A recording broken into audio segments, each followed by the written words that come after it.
Shalom. Bapak Ibu jemaat yang dikasihi Tuhan, sebagian besar kehadiran atau perjumpaan kita dengan seseorang itu memiliki pengaruh dan membawa perubahan dalam kehidupan kita. Baik itu pasangan kita, baik itu anak ataupun siapapun. Saya teringat akan sebuah cerita dari mantan Presiden Amerika Serikat, Bill Clinton dan istrinya, Hillary Clinton, ketika mereka berada di sebuah SPBU. Mereka dikejutkan oleh seorang laki-laki yang datang menyapa mereka dengan hangat, dan ternyata petugas SPBU itu adalah teman lamanya Hillary Clinton, atau lebih tepatnya mantan pacarnya Hillary Clinton. Setelah dari tempat itu mereka melanjutkan perjalanan. Nah, waktu mereka melanjutkan perjalanan, Bill Clinton tiba-tiba senyum tipis dan ya senyum-senyum menyindir lah. Terus Hillary Clinton tanya, kenapa kok senyum-senyum? Bill Clinton bilang, aduh, untung saja kau itu menikah dengan saya. Kalau kau menikah dengan itu orang, pasti dirimu itu jadi istri petugas SPBU, bukan jadi istri presiden. Langsung Hillary Clinton balas, oh salah. Justru kau yang mesti bersyukur menikah dengan saya. Karena kalau dirimu tidak menikah dengan saya, ketika orang itu yang menikah dengan saya, dia yang jadi presiden, dirimu Bill yang menjadi petugas SPBU. Kenapa?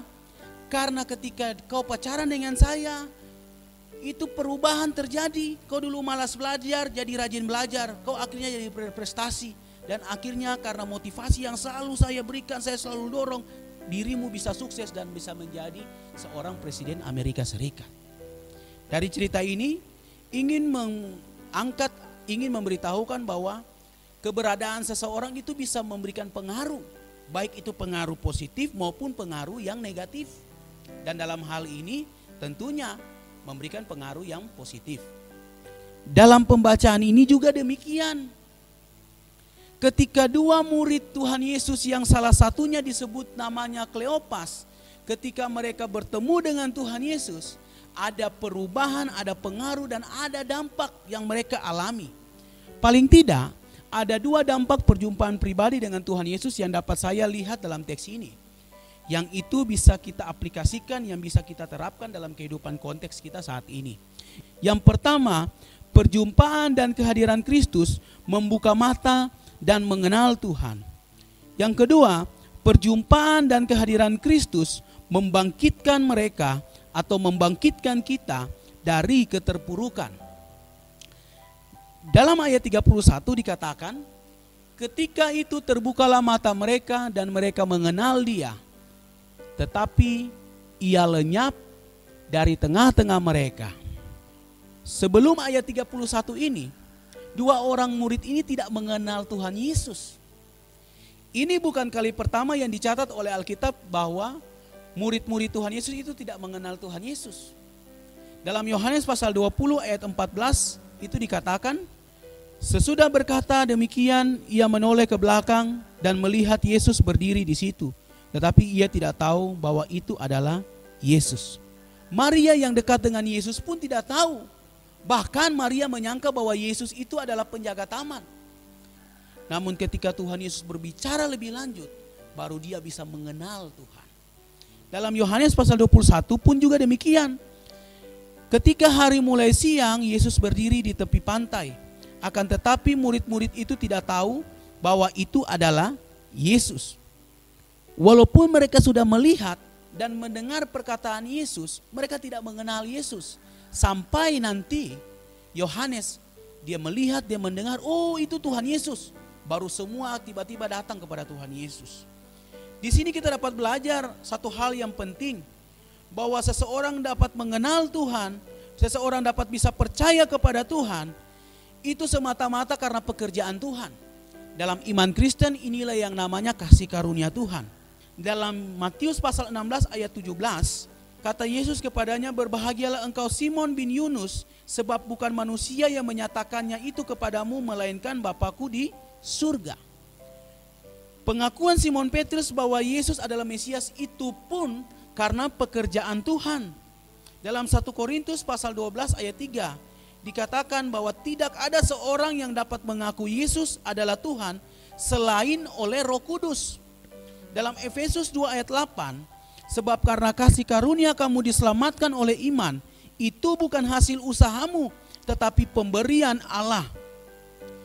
Sekali lagi, diingatkan dan ditekankan bahwa kalau kita bisa percaya, kalau kita bisa beriman kepada Tuhan, itu karena kasih karunia Tuhan. Iman yang menyelamatkan itu berdasarkan kasih karunia. Tapi iman yang bertumbuh itu berdasarkan pada perenungan atau membaca firman Tuhan. Jika kita memperhatikan teks ini, sebelum mata mereka terbuka dan mengenal Tuhan, dalam pembacaan ini diajarkan bahwa Yesus tidak membangun iman mereka itu dari penglihatan-penglihatan. Walaupun penglihatan yang nyata atau yang spektakuler itu sebenarnya sedang berada di depan mereka. Namun Tuhan Yesus tidak langsung memperkenalkan diri, "Hei, ini saya ini, kok tidak tahu ini saya kah?" Tapi supaya iman mereka itu bertumbuh, supaya mereka bisa percaya, Tuhan Yesus membangun iman mereka dari kita para nabi. Dan inilah yang Paulus juga katakan, bahwa iman itu timbul dari pendengaran dan pendengaran oleh firman Kristus. Bapak Ibu jemaat yang dikasihi oleh Tuhan, jika kita rindu untuk mengenal pribadi Yesus dan kehendaknya, Alkitablah dasar pengenalan itu. Alkitab adalah firman yang tertulis. Saat ini banyak sekali orang mengatakan bahwa Tuhan telah berbicara kepada saya. Saya bisa mendengar suara Tuhan. Tuhan berbicara kepada saya untuk melakukan ini, untuk melakukan itu, melakukan yang ini dan itu. Terlepas itu benar atau tidak Bapak Ibu, jika Bapak Ibu ingin mendengar suara Tuhan, jika Bapak Ibu ingin Tuhan berbicara kepada Bapak Ibu, jika Bapak Ibu ingin mendengar isi hati Tuhan, curahan isi hati Tuhan, kehendak Tuhan, bacalah Alkitab, bacalah firman Tuhan. Dengan ketika kita bisa membaca firman Tuhan, kita bisa mengetahui mana yang kehendak Tuhan, mana yang bukan. Seorang pegawai bank pernah bercerita kepada saya bahwa hanya dengan dia memegang uang, dengan ia meraba uang, ia bisa mengetahui mana uang palsu, mana uang asli. Kenapa? Karena ia dilatih itu selalu memegang uang asli.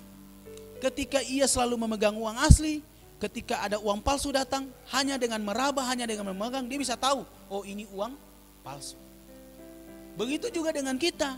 Jika kita rajin membaca firman Tuhan dengan serius, dengan teliti dan dengan teratur, kita akan punya kepekaan untuk membedakan mana ajaran yang sesuai dengan Alkitab atau ajaran yang hanya dibangun dari pengalaman pribadi semata. Ajaran yang kelihatannya baik, ajaran yang kelihatannya benar, ajaran yang kelihatannya bagus, belum tentu itu Alkitabiah Bapak Ibu. Dan untuk supaya kita tidak tertipu dengan ajaran-ajaran tersebut, bacalah firman Tuhan. Setialah untuk rajin dengan teliti, dengan serius merenungkan firman Tuhan. Dan ketika kita membaca firman Tuhan, bukan saja membuat pengenalan kita kepada Tuhan itu lebih dalam, tapi juga seperti yang Rasul Paulus katakan dalam Roma pasal 10 ayat 17, dalam nas pembimbing kita dikatakan bahwa iman itu timbul dari pendengaran dan pendengaran oleh firman Kristus. Dalam situasi saat ini, iman kepada Tuhan sangat penting. Iman bahwa Tuhan selalu hadir dan menjaga kita, membuat kita tidak takut, membuat kita tidak khawatir, membuat kita tidak cemas secara berlebihan, sehingga imun tubuh kita itu tidak turun, tapi tetap naik kalau kita tetap beriman dan kita tetap percaya kepada Tuhan. Iman itu diperlukan supaya kita tetap percaya, kita tetap setia kepada Tuhan, walaupun hal-hal yang kita harapkan, walaupun hal-hal yang kita inginkan tidak terjadi, tidak sesuai dengan keinginan kita. Tapi karena kita tetap percaya, tapi karena kita tetap setia kepada Tuhan, seperti yang Habakuk katakan, sekalipun pohon ara tidak berbunga, pohon anggur tidak berbuah, hasil pohon zaitun mengecewakan, sekalipun ladang-ladang tidak menghasilkan bahan makanan, kambing domba terhalau dari kurungan, dan tidak ada lembu sapi dalam kandang, namun aku akan bersorak-sorai dalam Tuhan, beria-ria di dalam Allah yang menyelamatkan aku. Allahku, Tuhanku, Itu kekuatanku. Ia membuat kakiku seperti kaki rusa. Ia membiarkan aku berjejak di bukit-bukitku. Dalam kehidupan ini tidak semua dapat dilihat dengan mata jasmani. Perlu iman untuk dapat melihat dengan mata rohani. Dalam 2 Raja-Raja 6 ayat 15 sampai 17 dikatakan, ketika pelayan abdi Allah bangun pagi-pagi dan pergi keluar, maka tampaklah suatu tentara dengan kuda dan kereta ada di sekeliling kota itu. Lalu berkatalah bujangnya itu kepadanya, "Celaka tuanku, apakah yang akan kita perbuat?" Jawabnya, "Jangan takut, sebab lebih banyak yang menyertai kita daripada yang menyertai mereka." Lalu berdoalah Elisa, "Ya Tuhan, bukalah kiranya matanya, supaya ia melihat." Maka Tuhan membuka mata bujang itu, sehingga ia melihat. Tampaklah gunung itu penuh dengan kuda dan kereta berapi sekeliling Elisa. Ketika Gehazi bangun pagi-pagi, Gehazi kaget begini, "Weh, banyak sekali ini pasukan Aram dengan kereta berkudanya." Akhirnya Gehazi menjadi takut, Gehazi menjadi cemas, Gehazi menjadi khawatir, dan Gehazi mengatakan, "Celakalah tuanku." Sudah celaka Bapak Ibu? Belum. Tapi karena takut, tapi karena cemas, karena khawatir, maka mengatakan celaka. Nah ini, orang yang kalau cemas berlebihan sesuatu belum terjadi, dianggap sesuatu sudah terjadi. Ini yang membuat imun tubuh ini turun. Tapi kalau kita tenang, tapi kalau kita bisa percaya kepada Tuhan bahwa segala sesuatu terjadi itu Allah turut bekerja dalam segala sesuatu. Dan Tuhan Yesus menjaga mengawal kita. Kita tidak perlu takut, kita tidak perlu cemas. Bagaimana supaya ketakutan dari Gehazi itu hilang? Elisa mengatakan kepada Tuhan bahwa Tuhan bukalah mata Gehazi. Apakah Gehazi ini buta? Tidak Bapak Ibu. Gehazi ini mata jasmaninya melek, tapi mata rohaninya itu buta. Sehingga Elisa perlu berdoa supaya Tuhan membuka mata rohaninya. Ketika mata rohani terbuka, dia bisa melihat dengan mata iman. Dia tidak takut lagi. Dia tidak cemas lagi. Inilah juga yang dialami oleh Elisa. Kenapa Elisa tidak takut? Karena ia bukan saja melihat dengan mata jasmani, tapi ia juga bisa melihat dengan mata rohani. Bahwa Tuhan selalu menyertai, Tuhan selalu menjaga. Dalam situasi saat ini, khususnya dalam konteks corona Bapak Ibu, para ahli sudah mengatakan bahwa sulit diprediksi kapan corona ini akan berakhir jika masyarakat tidak taat pada himbauan pemerintah. Dan saya sendiri juga tidak tahu kapan virus corona ini akan berakhir dan kapan virus corona ini akan berhenti.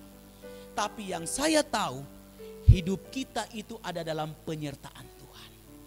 Hidup kita itu selalu dijaga oleh Tuhan. Oleh sebab itu jangan takut, jangan khawatir, jangan cemas, karena Tuhan Yesus menyertai kita. Amin. Itu yang pertama, perjumpaan dengan Kristus membuka mata dan mengenal Tuhan. Yang kedua, perjumpaan pribadi atau kehadiran Kristus membangkitkan kita dari keterpurukan. Itu dapat kita baca dalam Lukas pasal 24 ayat 31 sampai 33. Dikatakan di sana, ketika itu terbukalah mata mereka dan mereka pun mengenal Dia. Tetapi ia lenyap dari tengah-tengah mereka. Kata mereka seorang kepada yang lain, "Bukankah hati kita berkobar-kobar ketika ia berbicara dengan kita di tengah jalan dan ketika ia menerangkan kitab suci kepada kita?" Lalu bangunlah mereka dan terus kembali ke Yerusalem. Di situ mereka mendapat ke-11 murid itu. Mereka sedang berkumpul bersama-sama dengan teman-teman mereka. Jika kita mengikuti alur cerita ini, dapat digambarkan bahwa dua orang ini memiliki mental yang sedang jatuh. Mukanya muram, langkahnya berat, kata-katanya pahit yang dilukiskan dengan penuh kekecewaan, penuh keluhan dan penuh kerengehan. Itu dapat kita lihat di ayat yang ke-19. Mereka mengatakan bahwa dia adalah seorang nabi yang berkuasa dalam pekerjaan dan perkataan di hadapan Allah dan di depan seluruh bangsa kami. Tetapi imam-imam kepala dan pemimpin-pemimpin kami telah menyerahkan dia untuk dihukum mati dan mereka telah menyalibkannya. Padahal Kami dahulu mengharapkan bahwa Dialah yang datang untuk membebaskan bangsa Israel. Penuh dengan kekecewaan. Pandangan mereka pada saat itu kabur. Mereka itu sedang syok karena harapan mereka, kerinduan mereka tidak sesuai dengan kenyataan yang terjadi. Tetapi semuanya itu berubah ketika perjumpaan dengan Tuhan Yesus dalam perjalanan 7 mil itu. Mengubah kehidupan mereka. Dan pada ayat yang ke-31 di situ dikatakan bahwa mereka bisa melihat, dan ketika perjumpaan pribadi dengan Tuhan mereka bisa kembali mengenal Tuhan. Mereka memiliki cara pandang yang baru, mereka memiliki visi yang baru, dan dikatakan hati mereka itu berkobar-kobar di ayat yang ke-32. Tenaga mereka menjadi segar kembali sehingga mereka tidak perlu istirahat dan menunggu sampai besok untuk kembali ke Yerusalem. Waktu berjumpa dengan Tuhan tiba-tiba langsung semangat, tiba-tiba langsung kuat. Malam itu juga tidak perlu istirahat, langsung balik ke Yerusalem. Coba bayangkan Bapak Ibu, kuat sekali mereka ini. Padahal pertamanya lemas, pertama lesu, tapi perjumpaan dengan pribadi ketika Yesus hadir dalam kehidupan mereka, memberikan mereka kekuatan, memberikan mereka pengharapan. Bapak Ibu jemaat yang dikasihi Tuhan, itu artinya kuasa kebangkitan Yesus atau perjumpaan dengan Yesus itu mengubah kehidupan seseorang, mengubah cara pandang seseorang. Menjadi pertanyaannya bagi kita adalah, apakah kita mengalami kuasa kebangkitan Kristus atau tidak? Dalam beberapa minggu terakhir ini kita telah belajar kuasa kematian dan kuasa kebangkitan Yesus. Dan dalam perikop ini kita dapat belajar bahwa kuasa kebangkitan Yesus atau perjumpaan dengan Tuhan Yesus itu membangkitkan seseorang dari kekecewaan dari pengalaman-pengalaman buruk. Atau saya dapat menyimpulkan bahwa perjumpaan dengan Kristus itu membangkitkan kita dari keterpurukan. Hidup yang kita jalani ini selalu berhadapan dengan pengalaman buruk, bukan? Tidak ada satupun orang yang bebas dari pengalaman buruk. Tidak ada satupun dari kehidupan kita yang kita jalani tanpa pengalaman buruk. Kekecewaan misalnya, yang merupakan pengalaman buruk. Banyak orang itu tenggelam dalam kekecewaan. Dia sakit hati, dia suka mengenang yang dulu-dulu. Dan apalagi itu dilakukan oleh orang yang dia percaya, orang yang dekat dengan dia, orang yang berjanji manis. Wah, ketika dia itu dikecewakan oleh orang seperti itu, sakitnya itu bukan di sini saja. Tapi sakitnya itu di mana-mana, sakitnya itu di sini, sakitnya di sini, sakitnya di sini, pokoknya di mana-mana saja sakit. Dan banyak orang ketika tenggelam dalam kekecewaan, dia tidak bisa bangkit, dia mengenang terus, dia terus mengenang, bahkan menangis terus, kecewa berat, dan akhirnya tidak mampu keluar dari kekecewaan itu. Dan terus terpuruk dalam kehidupan ini. Dalam perjalanan kehidupan ini saya pernah mendengar sebuah statement yang sering mungkin pasti kita juga sudah dengar. Yang mengatakan bahwa hidup ini adalah pilihan. Kita memilih mau tetap terpuruk atau kita bangkit dari keterpurukan. Tetap terpuruk dalam pengalaman buruk atau bangkit dari pengalaman buruk itu. Tetap kecewa atau meninggalkan kekecewaan itu. Saya pernah membaca atau mendengar tentang tokoh-tokoh yang berhasil pada era dulu maupun era saat ini, seperti Thomas Alva Edison, Steve Jobs, Albert Einstein, Colonel Sanders, bahkan Hoichiro Honda. Mereka ini dikatakan bahwa orang-orang yang pernah terpuruk. Mereka ini orang yang pernah gagal, mereka ini orang yang pernah dikatakan bodoh, mereka ini orang yang pernah dikecewakan, dikhianati, dipecat, dihina, dijadikan bahan tertawaan, dan seterusnya. Namun ada hal yang membuat mereka bisa berhasil. Karena mereka memiliki kesamaan bangkit dari keterpurukan itu. Hal-hal yang buruk, hal-hal yang membuat mereka kecewa, mereka tidak tinggal di situ, mereka bangkit. Sehingga mereka bisa berhasil sampai saat ini. Bapak Ibu yang dikasihi oleh Tuhan, jemaat, Tuhan Yesus bukan saja bangkit dari kematian untuk menyatakan bahwa Dia adalah Tuhan. Tapi lewat pembacaan ini kita diajarkan bahwa Tuhan Yesus juga bangkit untuk memanggil para murid, untuk meneguhkan mereka, membangkitkan mereka dari keterpurukan yang mereka alami. Bahkan kalau kita mereview apa yang Tuhan Yesus pernah alami, yang dialami juga oleh semua manusia, Tuhan Yesus pernah dikecewakan, Tuhan Yesus pernah dikhianati, Tuhan Yesus pernah difitnah, ditinggal lari, Tuhan Yesus pernah diludahi, Dia dicambuk, Dia disalibkan, Dia dibenci, Dia dibunuh. Dan ketika Dia bangkit, Dia bukan bangkit saja dari kematian, tapi Dia juga bangkit dari keterpurukan. Dan hal itu ditandai dengan ketika Tuhan Yesus bangkit, Tuhan Yesus tidak cari orang-orang yang bersalah-salah yang dulu benci Dia, ludah Dia. Terus Dia bilang, kalian itu toh, ini kan kalian yang dulu ini saya ya. Tuhan Yesus tidak balas. Tetapi kebangkitan Tuhan Yesus mengajarkan bahwa Dia juga bangkit dari keterpurukan. Ini juga yang Tuhan Yesus inginkan kepada para murid dan juga kepada kita. Kita ini sebagai murid-murid Tuhan Yesus harus bangkit dari pengalaman buruk, harus bangkit dari kekecewaan, dan tidak boleh ada pengalaman buruk yang masih tinggal dalam kehidupan kita. Dan hari ini firman Tuhan mengajar bahwa perjumpaan dengan Kristus membangkitkan kita dari keterpurukan. Saya tidak tahu keterpurukan model apa yang sedang Bapak Ibu pernah alami atau sedang alami saat ini. Tapi yang saya tahu bahwa ketika perjumpaan pribadi dengan Tuhan, ketika Yesus hadir dalam kehidupan kita, ketika kita mengundang Yesus seperti dua orang ini mengundang Yesus hadir dalam kehidupan mereka, mereka bangkit dari keterpurukan. Mereka yang dulunya tidak semangat, sekarang semangat. Mereka dulunya yang tidak kuat, sekarang kuat. Hatinya berkobar-kobar. Mengapa? Karena sekali lagi mereka mengalami perjumpaan dengan Tuhan. Dari sini kita dapat belajar bahwa ketika Yesus hadir dalam kehidupan kita, ketika kita mengizinkan Tuhan tinggal dalam hidup kita karena kita mengundang Tuhan memimpin hidup kita, maka Tuhan akan membuka mata kita untuk kita melihat segala sesuatu dengan mata rohani. Dan pengenalan kita akan Tuhan lebih dalam lagi karena kita membaca dan merenungkan firman Tuhan dengan serius dan dengan teliti.